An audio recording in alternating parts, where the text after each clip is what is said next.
마태복음 21장 우리 28절에서 32절의 말씀인데요. 우리 한 절씩 교독하고 32절은 우리 함께 읽도록 하겠습니다.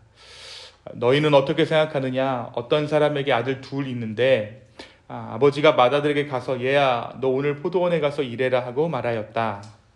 맏아들은 대답하기를 싫습니다 하고 말했다. 그러나 그 뒤에 그는 뉘우치고 일하였다. 아버지는 둘째 아들에게 가서 같은 말을 하였다. 그는 대답하기를 예 가겠습니다 아버지 하고서는 가지 않았다. 그런데 이 둘 가운데서 누가 아버지의 뜻을 행하였느냐? 예수께서 이르시니 그들이 대답하였다. 맏아들입니다. 예수께서 그들에게 말씀을 하셨다. 내가 진정으로 너희에게 말한다. 세리와 청녀들이 오히려 너희보다 먼저 하나님의 나라에 들어간다. 함께 읽습니다. 요한이 너희에게 와서 옳은 길을 보여주었으나 너희는 그를 믿지 않았다. 그러나 세리와 청녀들은 믿었다. 너희는 그것을 보고도 끝내 뉘우치지 않았으며 그를 믿지 않았다. 아멘. 네, 우리가 12월 들어서 이 마태복음을 통해 예수님의 행적을 이렇게 쫓아가고 있어요. 어제 우리는 포도원 주인의 비유를 통해서 하나님 나라가 어떠한 나라인가를 함께 알아갔습니다. 하나님 나라에서의 부르심과 보상은 우리의 수고나 우리의 어떤 비교에 근거한 것이 아니라 전적으로 주인의 은혜, 하나님의 은혜에서 비롯된다라는 것을 우리가 어제 포도원의 비유를 통해 함께 나누었죠. 예수님은 그 비유를 통해 스스로 먼저 되었다라고 확신하고 있던 바리새인들에게 오히려 뭐라고 말씀하십니까?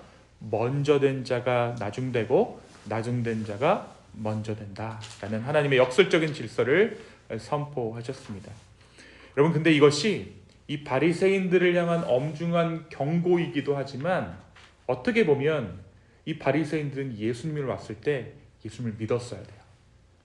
그러니까 하나님 나라를 향한 바리새인을 향한 마지막 초대와도 같은 말씀이었다는 거죠. 그들의 양심 가운데 내가 하나님을 잘못 알았었구나.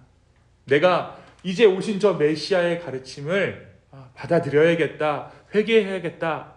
그런데 그들이 그렇게 하지 않았다라는 것이죠. 오늘 말씀 본문이 있는 21장에 들어서면 예수님의 사역은 전환점을 맞이합니다. 이제 예수님은 더 이상 갈릴리에서 가르침을 전하는 순회 교사가 아니라 예루살렘을 향해 의도적으로 들어가시는 메시아로서의 행적을 시작하시는 것이 마태복음 21장이에요.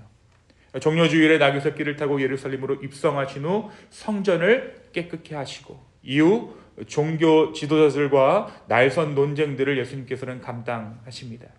그리고 이 모든 사건들을 통해 한 가지 사실을 분명히 말씀하세요. 예수님이 이제 하나님 나라의 진짜 주인이 누구인지, 그리고 누가 그 나라에 들어가고 누가 하나님 나라의 밖에 서 있게 될 것인지를 예수님께서 조금 더 선명하게 드러내고 계셨던 것이죠. 따라서 오늘 우리가 함께 나누는 이 마태복음 21장은 환영함과 적대함, 그리고 기대와 거절이 충돌하는 장입니다. 겉으로는 하나님께 가까워 보였던 자들이 오히려 멀어져 있음을 예수님께서 폭로하는 거예요. 자, 오늘 말씀 한번 보겠습니다. 28절부터 32절까지 예수님 짧지만 매우 날카로운 비유를 하고 계신 것이죠. 오늘 본문에는 두 아들이 등장해요.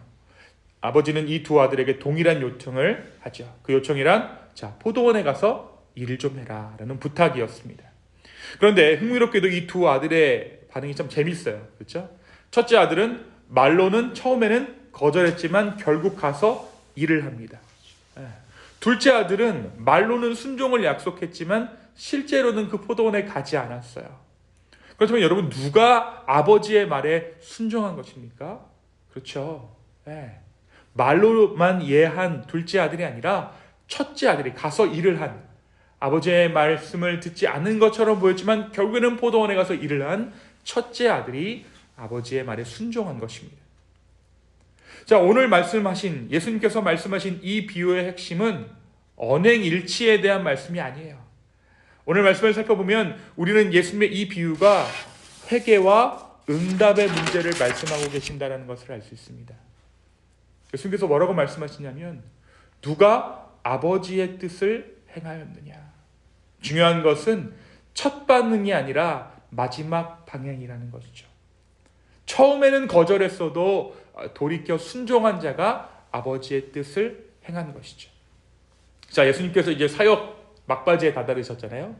그래서 예수님께서 이 비유를 빙빙 돌려서, 그러니까 처음엔 어떻게 하시냐면 예수님께서 비유를 말씀하시고 사람들에게 그 비유를 정확하게 해석해 주시지 않은 경우도 있었어요. 그래서 나중에 제자들이 와서 묻잖아요. 예수님, 그 비유가 무슨 말씀이죠? 그럼 이제 예수님께서 제자들에게만 따로 풀어주시고 그런 우리가 장면들을 보게 되는데, 이 21장에 넘어오면 어떻게 되냐면 예수님께서 조금 더 본격적으로 드러내십니다. 빙빙 돌려 말씀하시지 않아요. 그래서 오늘 이 비유를 세리와 창기 그리고 종교 지도자들에게 직접 연결하십니다. 우리 주변에 있는 사람, 그 당시 주변에 있던 사람들, 죄인이라고 낙인 찍었던 사람들을 직접 예수님께서 언급하세요. 세리와 창기는 하나님께 노골적으로 불순종하며 살았던 이들이죠. 지금 이 시대에 우리 가운데 그런 사람들이 있다고 해도 저 사람들 죄인이야, 지옥 갈 거야 라고 말할 수 있는 그런 사람들일지도 모르겠어요. 그런데 요한의 회개의 메시지를 들었을 때 이 세리와 창기들이 돌이켰다라는 거예요. 반면 제사장들과 대제사장들과 장로들은 겉으로는 늘 하나님께 예라고 말하고 말씀을 듣고 묵상하고 율법을 지키지만 요한의 메시지 앞에서 꿈쩍하지 않았다는 것이죠. 예수님의 권위 앞에서 돌이키지 않았다는 것입니다. 세리와 창기들은 분명 삶이 무너져 있었지만 바로 그렇기 때문에 돌이킬 수 있었다는 거예요. 반면 종교 지도자들은 겉으로는 흠이 없어 보였지만 스스로를 의롭다고 확신하는 순간 더 이상 회개의 자리에 설 수 없었다는 거죠. 예수님께서 보시기에 문제는 죄의 크기가 아니라, 왜요? 예수님이 죄를 사하시러 십자가에 오셨기 때문에 회개를 가로막는 자기 확신이었습니다. 자기 확신이 있는 사람들은 내가 죄인인 것을 인지하지 못해요. 인식하지 못합니다. 그래서 예수님은 애타셨던 거예요. 사랑하는 성도 여러분, 오늘 말씀은 우리에게 매우 불편한 질문을, 날카로운 질문을 던지고 있는지도 모르겠습니다. 당신은 하나님께 말로만 순종을 고백하는 사람입니까? 아니면 우리는 지금도 하나님께로 방향을 돌리며 살아가려고 합니까? 문제는 우리가 하나님 앞에 예라고 말하느냐가 아니라 그 예가 우리의 삶을 실제로 하나님 쪽으로 움직이게 하고 있는가, 그거죠. 예수님은 두 아들의 비유를 통해 누가 더 착한지를 묻지 않으십니다. 누가 더 종교적인지도 묻지 않으세요. 오직 하나를 묻고 계시죠. 31절입니다. 이 둘 가운데서 누가 아버지의 뜻을 행하였느냐. 사랑하는 여러분, 우리가 듣는 복음은, 우리가 믿는 복음은 처음부터 잘하라는 메시지가 아닙니다. 복음은 돌이키라는 초대예요. 하나님 나라에서 중요한 것은 나의 첫 반응이 아니라 우리의 마지막 방향입니다. 어떻게 태어났습니까? 우리가 다 죄인으로 태어났죠. 그렇죠? 처음은 다 죄인인 거죠. 하지만 마지막 방향은 무엇입니까? 우리의 마지막 방향이 예수 그리스도. 중요한 것은 우리가 어떤 말을 했느냐가 아니라 내 삶이 지금 어디를 향하여 가고 있는가. 세리와 창기들이 앞서 들어갔던 이유는 그들이 더 나아서가 아니라 자신이 망가졌다는 사실을 알았기 때문입니다. 그래서 그들은 돌이킬 수 있었어요. 하지만 가장 안타까운 사람들은 죄를 많이 지은 사람이 아니라 나는 이미 옳다라고 확신하는 사람입니다. 이 사람들은 회개할 이유를 느끼지 못합니다. 그래서 하나님의 은혜 앞에 멈춰서게 되는 것이죠. 사랑하는 성도 여러분, 하나님은 예라고 말만 하는 사람을 찾으시는 분이 아니라 돌이켜 나오는 사람을 기뻐하는 주님이십니다. 오늘 우리가 이 아침에 기도하면서 우리의 신앙을 좀 점검했으면 좋겠어요. 그리고 우리가 조금 전에 우리 찬양한 것처럼 주님의 은혜를 기대하며 주님의 은혜만을 신뢰할 수 있는 저와 여러분 되었으면 좋겠습니다. 오늘 우리의 삶 가운데 예라고 말하면서도 순종하지 못하고 내가 크리스찬입니다라고 말하면서도 차마 그렇게 살지 못하는 우리의 모습이 있지는 않습니까? 나의 어느새 저도 모태신앙이다 보니까 그런 생각들을 많이 하는데, 신앙이 참 많이 내면화됐고 그것 때문에 좋은 면도 있지만 그것 때문에 어느새 나를 의인의 자리에, 당연한 구원의 자리에 슬며시 나를 두더라고요. 게다가 제가 목회자다 보니까 이런 일들이 내면에서 빈번하게 일어나는 것들을 발견하게 됩니다. 저부터 오늘 이 말씀을 보며 다시 한번 주의 은혜를 붙잡기를 소망하는 이 말씀입니다. 오늘 이 아침에 주의 은혜를 붙잡으십시오.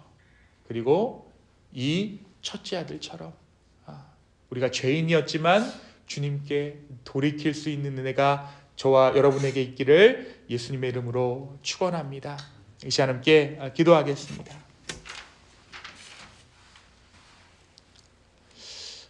사랑과 은혜의 하나님 아버지, 감사합니다. 오늘 우리의 삶을 돌아봅니다.